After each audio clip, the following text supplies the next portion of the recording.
Has been estimated so far about $300 million. When HR 1 is actually implemented, we are looking at losing that much annually in our county budget. So I think it's fair to begin to have discussions around what that looks like for us. They're going to be reminding voters that Donald Trump is the person who is a Republican and the president, and they don't like him, and they're just going to put their two photos next to each other over and over again. And also, Serge Dedina. Hi everyone, welcome to the San Diego Politics Show. I'm your host, Matt Strabone, and I want to give a big thanks to you for inviting us onto your screen. First up today, my co-host, who failed to medal in Milan, but is still the editor of the Times of San Diego, Andrew Keats, interviews San Diego County Supervisor Montgomery Steppe. Right after that, two smart reporters join me for a discussion about the upcoming election for San Diego City Council District 2. And then Andrew and I will end things with this month's local political power rankings. Enjoy the show.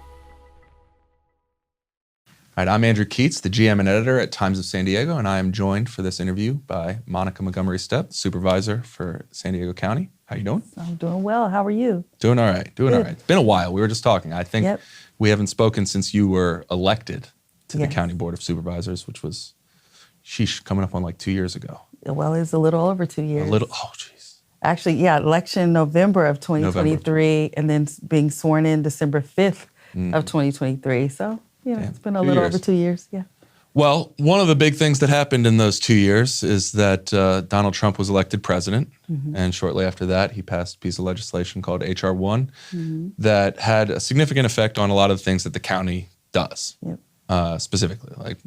It has lots of effects on a lot of different areas, but it probably lands more squarely on your body of work at the county than when you were on the city council. Absolutely, yes. So we ran an op-ed in the Times of San Diego recently about a proposal that you have. I want to work our way into that. First of all, tell me, what are you seeing at the county based on HR 1 as some of these effects come through, sort of flowing down the pipe from the state of California and then landing here at the local level?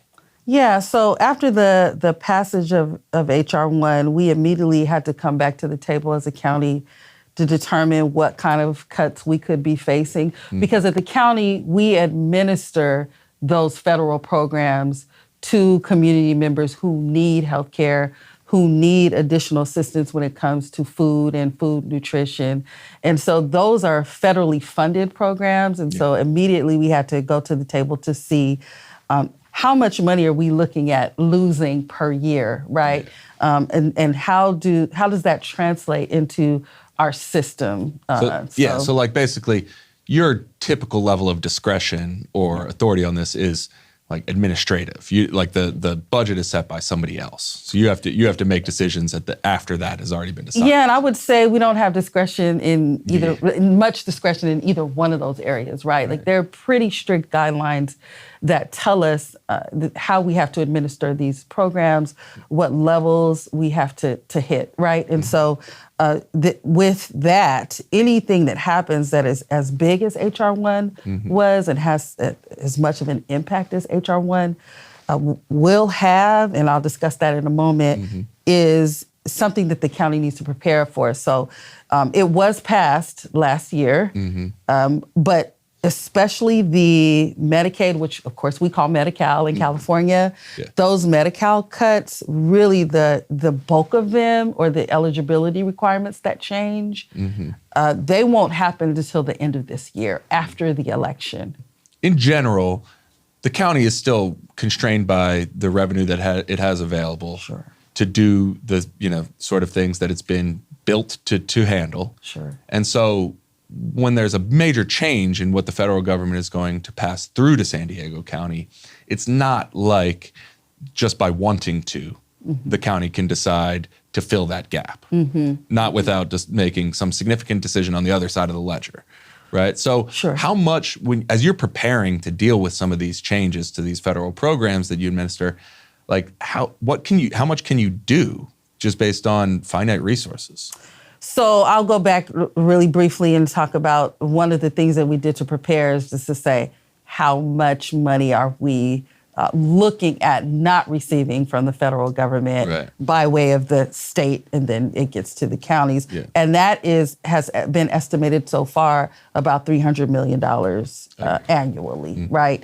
And so we do have reserves, but as we know, those are pretty much, one-time monies, right? These are programs, ongoing programs, which require ongoing revenues. So that's partly, why I have, and I know we'll talk about this in a moment, but introduced this kind of safety net bridge program. But also, we do have to acknowledge that this is a real issue for us now, and it certainly will be a real issue for us when HR 1 is actually implemented. We are looking at losing that much annually in our county budget. So I think it's fair to certainly acknowledge that and to begin to have discussions around what that looks like for us. We've done quite a few, well, at least a couple that have come forward so far, measures through our fiscal subcommittee that are saving taxpayer dollars at the County of San Diego. And they're not small amounts, but they're certainly not $300 million per year. It takes a lot of those little small things, which, they're not even, they're major. They're significant reforms, but to get to $300 million a year, every year on a go-forward basis. It's going to be really, really tough for us. And so, we're continuing to do the work. I like to be, fully informed. I like to look for as many efficiencies as possible. But I think the most important thing that we do have to do right now as government, generally speaking, is deliver for people, is to build trust with the people that we serve. So that's really important. Yeah, so in terms of building trust and talking to people, listening to them, and then responding in some way for something that they're asking for, or that you're anticipating they're going to need, you've proposed this safety net bridge program. Help me understand, how much relief can you actually provide for people who are sort of looking at losing benefits that they count on right now? I mean, not because you're not trying hard enough, but because the scope is bigger than the organization is probably constituted to respond to. Yeah. So how much relief, how much help can you reasonably provide, even if you were successful with this program? I would say first that the magnitude of the issue doesn't absolve us from trying to figure out how we can help as many people as we possibly can. And that's why I introduced this concept of a safety net bridge program, because we know that in HR 1, the eligibility requirements will change, but also kind of the timing of when people need to turn in their documentation, that's going to increase from annually to every 6 months, right?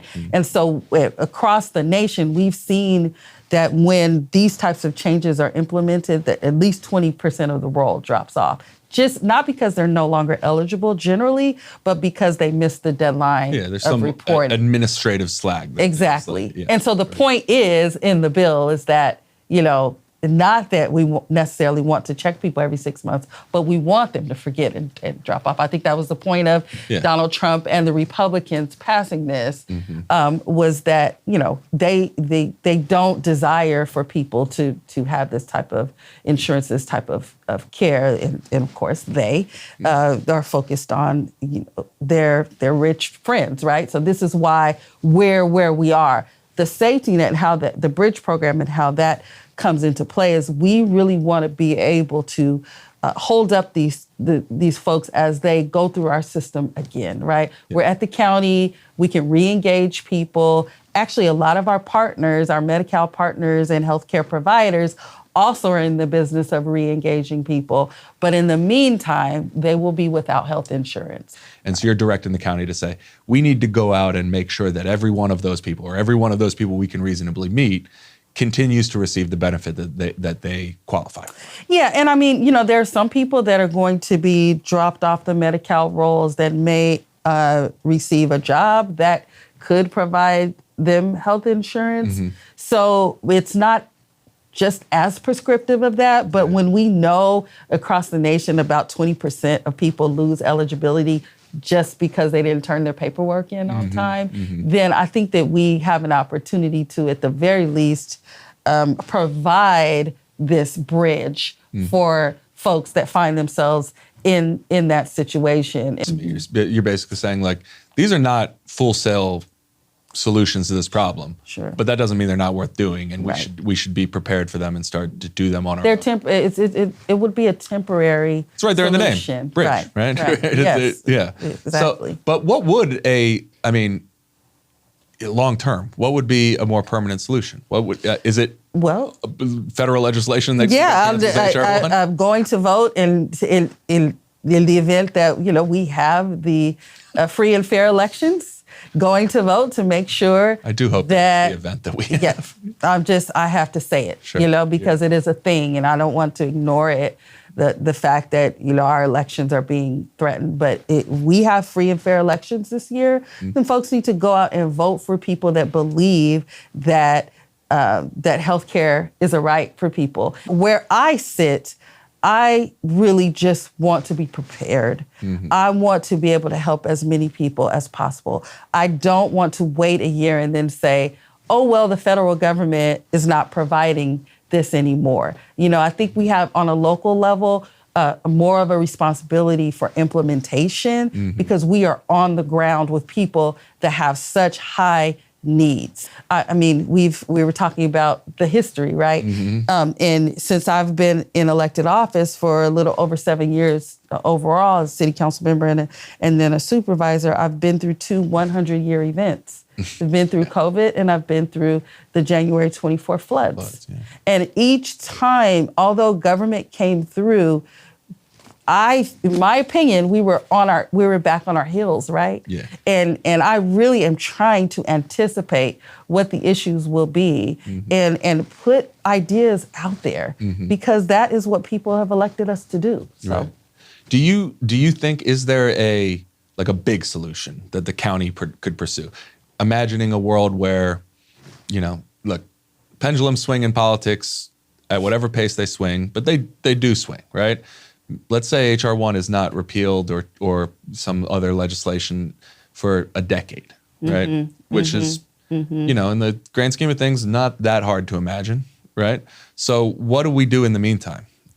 So I don't want to get too far into the weeds on some of the things that I've learned just proposing this bridge program based on the regulations at the federal and state level that are required to even administer healthcare. There is a lot within those regulations, I believe, that can be changed. A lot that can be changed with the pharmaceutical industry. Right, there are many different ways. What I'm saying is, and I know there are a lot of talk. There's a lot of talk around the region around taxes and everything else. What I am saying is that we have to, whether we go back to the people and ask them to pay more into the system or not, we have to look at the system overall because the system is gouging people. And so you're talking basically like, look, there's stuff that outside of the revenue side of the question that you can make changes to the system as it works. That will impact revenue is what I'm saying. That will impact revenue, will impact cost to the consumer. Yes, so absolutely there's a lot to be explored. And there's no simple answer to that. Yeah. Okay, so you alluded to something in your response there. I do want to follow up on the various discussions. I could tell. You could tell. Saw my eyes, a little twinkle in my eyes. Yeah. But I'm interested in what you think about this, but not just at the county level, though also at the county level, at the city level, whether it was San Diego or MTS. There's a lot of different layers of local government right now that are in, generally speaking, the same situation, which is they're looking at a deficit and there's no obvious way to fix it. We had 2 tax measures on the ballot in 2024. They both failed. There's a bunch of different discussions for different ways to address that question in 2026 or 2028. Some of those are seemingly more successful than others. What is big picture? What's your perspective on how local governments can solve this problem at a time when people are as focused on the cost of living for their own household budgets as they've ever been in the time that I've lived in the San Yes, Diego. absolutely. And that's one of the biggest challenges to bring in a conversation about increased taxes when people really are finding it hard to make it in San Diego. So I think we can acknowledge both things. You know, there's just been decades where we haven't paid as much attention to the revenue that's coming into our local government entities, right? And now we're facing this affordability crisis, and that has been really cultivating over the last at least decade, and more than that, we can say the last 2 decades, really, and having to face the fact that we're running deficits in many of our local governments across the region. So I think we have to acknowledge both of those things. What I would say, what I have always said and what I continue to work on is, what are we doing with what we have now? Right? Because that's a question that you can answer in the meantime. You don't have to wait for the voters to come. But it's a question that people have when people look around and they're not happy with what they see, and they are paying out, whether it's to the government or not, right? Because we know that a lot of the cost of living is wrapped up in housing and transportation, gas, yes, insurance, a million things. Right? A million things outside of the taxes that folks are paying, but folks are certainly paying their fair share and more than that to live in San Diego. We are, though, at the point where we're running deficits, and like we spoke about the county will not be able to cover a $300 million annual gap forever, even with the reserves that we do have, that many governments are not working with right now. So it's a conversation. I would just say I continue to be a proponent, one, of government follow through and people being able to see where their money goes in a real way, in real time, and also more progressive tax measures and concepts, as opposed to continue to just go back to the people that we always go back to hold everything up. So, I mean, if people are telling you there's nothing more important to them than cost of living, hitting them with a sales tax that is a very regressive form of taxation it's not necessarily responding to what they're telling you. Yeah, and I mean, we can justify the reasons for it, right? But the reality is, it's unpopular, for a reason, and we have to dig a little bit deeper and find more solutions while we're building trust with people, while we're bringing them in, where the conversation is not already framed, but we are truly listening to what they're telling us. All right, we'll leave it at that. She is County Supervisor Montgomery Steppe. Thank you. We love talking about elections here at the San Diego Politics Show, and with the June primary election just around the corner, it's time to start taking a hard look at the competitive city council races in San Diego. Today, we're going to discuss the suddenly very intriguing race to be the next council member for San Diego District 2, which encompasses Point Loma, Ocean Beach, Mission Beach, Midway, Old Town, and parts of Claremont. And to sort it all out, I'm joined by Claire Trageser, the author of Axios San Diego, and my co-host. He's been introduced twice already. You know Andy already. Okay, so I'm going to give you the campaign finance numbers for what we're going to call the top 4 candidates in this race. First is Josh Coyne. He raised $123,000, including a $30,000 loan to himself. He has $94,000 on hand, but carries $36,000 in debt for a net of $58,000. Nicole Crosby has raised $35,000. She has $15,000 on hand, no debt. Mandy Havlick has raised $50,000, which includes a $20,000 loan she gave herself. She has $12,000 on hand, $23,000 in debt. She's at net minus $11,000. And Richard Bailey just entered the race. There is no campaign finance information for him yet. So, Claire, let's start. Can you give us a rundown of a couple of the candidates? Sure. So as you mentioned, there's Josh Coyne. He comes from the Downtown San Diego Partnership and previously worked for the current council member, Jen Campbell. And then we've got Nicole Crosby. She is a deputy city attorney and was just endorsed by the Democratic Party. We'll talk about that endorsement in a second. Andy? And so we have Maddie Havlick also. She's well known in the district. She ran here before. She also is very active in neighborhood issues related to development. People from that district know her. And then we have Richard Bailey, who was, interestingly, the mayor of Coronado, a completely different city. And he was very well known as the mayor of Coronado. In terms of small city mayors in the region over the last decade or so, he was among the most high profile, but he's moved to the district. He's in this race. And we will talk about Richard Bailey at length here, but I want to mention that this was a very busy week in this race. It's fortuitous that we're talking about it now because Richard Bailey, as you mentioned, just jumped in.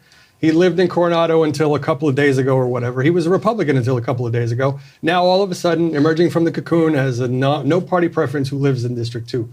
But maybe even more importantly, very recently, the area of the County Democratic Party that covers District 2 took a vote on the party endorsement in this race, and they voted for, in a bit of a surprise, Nicole Crosby rather than Josh Coyne, who raised all that money. Now, this still has to be rubber stamped at the full county party. The expectation is that it will be. So I guess my question is, with all these moving parts, who do we think the front runner is right now? Claire, what do you think? I mean, it seems really early to make a decision, and especially with Richard Bailey jumping in, how that will change the primary. It just seems really early to say. It is early. That's true. I do think, though, that a week ago, let's say, just a week ago, it looked like you would say Josh Coyne was probably the front runner. He had raised a lot of money, much more by far than anyone else. Bailey was not in the race. And now I think an argument could be made, I'm not saying this is the case, that he might be looking up at two people ahead of him all of a sudden. Andy, what do you think the impact of the party endorsement is going to be here? Well, the thing I would point out about the party endorsement is it wasn't just that he had a path to get the endorsement himself, but just for there to be no endorsement in the primary would have itself been a victory and would have made his financial advantage much more significant. In a race like this, the party endorsement is most significant because it unleashes sort of the party apparatus to be unleashed on somebody's behalf. So slate mailers that go out to every registered Democrat in a region that says, this is who you should be voting for in the assembly. This should be who you should be voting for in the state senate. This is who you should be voting for in all these different races will now have Nicole Crosby's name on it. And we have to keep in mind, as much as we like these things, these are low information races. The vast majority of people don't know what district they're in. They don't know any of these candidates. If they get one piece of information, it may just be Democrat, District 2, Crosby, and that might be all they have going into the ballot. That is a very good point. A quick word. The YouTube algorithm likes to ignore local San Diego news in favor of national drama. If you're still here, you are just the type of smart and obviously good-looking viewer that we hope will watch our show. So please click the subscribe button to help us continue our journey to give you the very best San Diego politics content. Thanks. Let me give you the voter registration numbers very quickly here. So the district is 43.4% Democrat, 24.8% Republican, and 31.9% everything else. So Democrats have nearly a 20-point advantage over Republicans. There are a good number of independents in the district. You mentioned the party apparatus. And another thing I'll point out about that is once you get the party's endorsement, it unlocks potentially indirect, unlimited contributions to your campaign. Now, that comes into play because Nicole Crosby has been endorsed by the Carpenters Union. Carpenters Union loves to spend money on these races. They have deep pockets, and now they have an easy way to give money to the party that will directly benefit Nicole Crosby. So that campaign finance advantage that Josh Coyne had may be drying up very quickly. But we have only scratched the surface with Richard Bailey. So let's talk about Richard Bailey for a second here. He seems like a bit of a wild card. As Andy said, he just moved here. He just changed his party registration. First, I want to start with this question. Do we think he has jumped into this race because he saw weakness in this field? Yeah, it seems that way. I mean, there's a lot of, divisions even among the Democrats now that we have 9 city council members, all Democrats, Democrat mayor. So to just come in as potentially an outsider, not within the party establishment, seems like that was his intention. He's been doing a lot of social media videos, and I know people who don't follow city politics at all who are aware of him and asking me, oh, who is this guy? It seems like he's got some good things to say. So it seems like, yeah, he saw a weakness and is definitely going to be taking advantage of it. And that's a really good point. He does have over 20,000 followers on Instagram, for instance. And in San Diego, that's quite a bit. It's not so much in the grand scheme, but for local politics, that's a pretty big number. That's more than most. Andy, I want to touch on something. He gave an interview also this week where he desperately did not want to talk about Trump, national politics, anything like that. He kept saying, people don't care. The voters don't care. They care about local issues. Is that true? Well, it's not true if you look at, for instance, in this district, just not quite a decade ago, in 2018, there had been sort of an iron law of San Diego politics that incumbents do not lose re-election. From 1992 until 2018, 0 incumbents had ever lost city council races when they were up for re-election. In 2018, a Republican who represented this district named Lori Zaff ran for re-election. She was defeated by Jen Campbell, and she was defeated on exactly one message that was repeated over and over and over, which was Donald Trump, Lori Zaff, Republican. You would ask any person involved in Democratic politics that cycle what they thought about the race. You could ask about height limits. You could ask about pollution. You could ask about taxes. And their answer would be Donald Trump, Lori Zaff, Republican. And it is still pretty good bet, I think, that that will be the strategy that Democrats use against Richard Bailey in the fall, assuming he gets through the primary, which is not necessarily a given. But if he does, they're not going to be out there trying to engage with him on the vacation rental ordinance or the sales tax proposal that may or may not be going forward. They're going to be reminding voters that Donald Trump is the person who is a Republican and the president, and they don't like him, and they're just going to put their two photos next to each other over and over again. Are there photos of Richard Bailey and Donald Trump? Because that was like one of the things was it did seem that it was easier to tie Lori Zapp to Donald Trump. Yeah. I don't know if that's true in this case. Well, that's true. So like the best example of this in recent politics was Kevin Faulconer photographed behind in the Oval Office with Donald Trump. That photo was on billboards. It was on billboards. It was the entire campaign for the county supervisor race, the whole thing. Lori Zaff, if you remember, she was never photographed with Donald Trump, and she had been quite studious about not talking about him.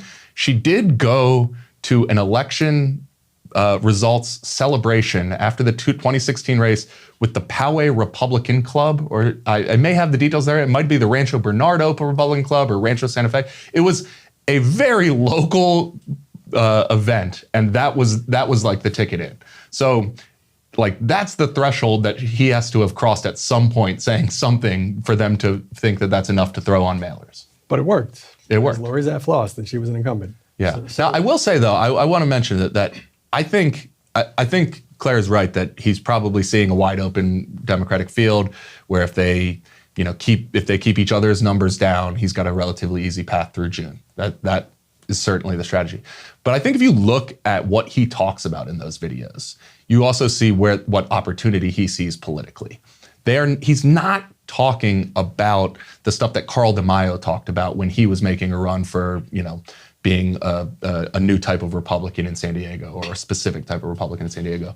He's looking at this like interesting intersection that is very specific to the latter Todd Gloria years in city politics that are Balboa Park parking fees, downtown parking fees, vacation rental ordinances, all these sorts of like not necessarily partisan issues. And in fact, you see lots of people who I imagine regard themselves as Democrats agreeing with him in the comment section or yelling at Todd Gloria over these issues in the comment sections of his videos. I think that is the path he sees as, focusing on those hyper-local issues that have people inordinately exercised right now. And there's just a lot of, general discontent over the budget, which then we're going to be coming into through the summer, right, that he can, as a complete outsider from a different city, right, capitalize on and say, I have nothing to do with this, and yes, I have, the solutions for this. Yeah, he's going to run against the city of San Diego, not against the Democratic Party, and certainly not against Donald Trump. I guess I'll just say, given all that, I think I'll add there is a possibility, maybe less so for Coyne, more so for Crosby, to also run against the city. She's not beholden to any of the usual interests as far as I'm aware. But let's put all that aside. All those things are true. Bailey sees a path. He talks about things that resonate. He still is going to get tagged with the Republican brush. Does he have a path to victory? I don't ever make election predictions anymore because I'm always wrong. And it just seems like, going into the midterms, like there's just so many other factors that will be at play that it's really hard to know. I think it seems pretty clear that he would have a path to get through June, and then after that, I don't make those predictions. It's fine. I do think the smart money is on Bailey and a Democrat getting through. Yes. I think we can all agree there. I don't know if he will win, but I do know that if he loses, we will have a trial that tells us it's basically impossible for a Republican to win in this city in this political moment. Based on all the stuff we were just talking about, the types of things he's running against, the level of backlash that a lot of these different city policies have received, the fact that he seems to be pretty good at putting his finger on those issues and talking about them in a way that like resonates with people. If he can't come in and win after leaving the party, after being a pretty good candidate, I think, for this district, Coronado is, there's going to be some carpetbagger allegations, obviously, but I also think Coronado feels culturally like this coastal district in a way that might fend some of those off. So if he loses, and combined with everything we've seen in previous city council races over the last 4 years, the mayor's race over the last 2 times that Mayor Gloria won, the city attorney's races that we've seen lately, I think the book is closed. The Republican Party right now has no viable path until something changes dramatically because the Trump era is over. One other factor that we, haven't mentioned is you could see in the 2024, in the last elections, that actually there was a shift locally toward the Republican Party. Like John McCann won mayor of Chula Vista, which, I don't know when was the last time that city had a Republican mayor. There are other, local races where the Republican actually won out because of, potentially maybe this discontent, or there was a populist surge for Trump as well that maybe will have died off by 2026. We'll see. All good points. It was always said that all politics is local, but increasingly it seems like all politics is actually national. So one last question. We haven't mentioned the incumbent, Jennifer Campbell. We don't have to. There's not much to say there. I do want to pose this one query to you, though. How will the council change, depending on who wins? We could say it's a Democrat or Bailey. How will the council change with this election, Jennifer Campbell leaving the council and one of these folks joining? This is an interesting question because it gets to the point of does this race matter, right? And 10 years ago, when Claire and I were covering city council races regularly, in this district, there was a time where the outcome of this race determined whether the Democrats had a veto-proof majority on the council. That was a clear stakes in the election. Now, you're looking at a 9-0 or 8-1 outcome either way in a Republican field. Now, if you say among those 3 Democrats, which one wins, how will one of them change the composition of the council in one direction or another? You can see that different council members do shift the dynamics on the city council. Raul Campillo winning in his district has been a very different person, even though he shares a party with Shawnilo Rivera. They come at it from different perspectives. So their votes will matter. It's just really hard to say how the different figures will, end up on the council. I don't know that you would have thought that Jen Campbell, for instance, would have been a person who ends up spearheading the Midway Rising project and the coastal height limit, rescinding it. So it's hard to say exactly how the council changes with this group of people. And it will depend on the other races as well, because like Andy is saying now, even if it's clear that a Democrat is going to win, the question is what kind of Democrat will it be? I think that's true. I think also Todd Gloria, he has had some tough times rallying votes at council, but one person who has been with him is Jen Campbell. So I think you could probably say that any of these 3 people will not be as reliably in the corner of the mayor as Jen Campbell has been. So pretty much no matter who wins, it's probably going to be even harder for Mayor Gloria to wrangle votes. Good point. And I think we can leave it there. Open invite to all 4 of the folks we mentioned. Please come on, let's have a forum. It'll be fun. Who knows, you might enjoy it. Thanks for watching. I'm back with Andy, and we are going to give you this month's version of our local political power rankings. Very scientific, very important. Andy, why don't you start us off with number 3? Number 3, the La Mesa treasurer, Matt Strabone, Genius got himself a TV show and immediately insulted a historic community in the city. Smart. I got to find a way off this list. Number 2, El Cajon City Councilman Gary Kendrick. He's been in office for 22 years. He's never been in the news until now for changing parties from Republican to Democrat. Turns out all you need to do to get in the news in this town is simply change parties. Who knew? And number 1, he was on the show the first week we had this show. Councilman Sean Elo Rivera took a big L a couple weeks ago with the loss of his short-term vacation rental and second home ordinance. But a couple people, including Chris Cate on this very show, indicated that they would be willing to support a measure that only taxed second homes. So he brought that back to council, and that went through the committee. It's going to a full council vote on Tuesday. And it's entirely because of what happened on this show. We want to be very clear. And that will get you an appearance in the power rankings. Any sort of advancement that comes from this show will bring you right to the top. 100%. Also receiving votes this month, San Diego City Attorney Heather Ferbert. Stop playing those LinkedIn games during business hours. And also Serge Dedina. Anyway, Andy, you had a scoop this week, I think, right? Yeah, we may be looking at a new ballot measure in November. Fun.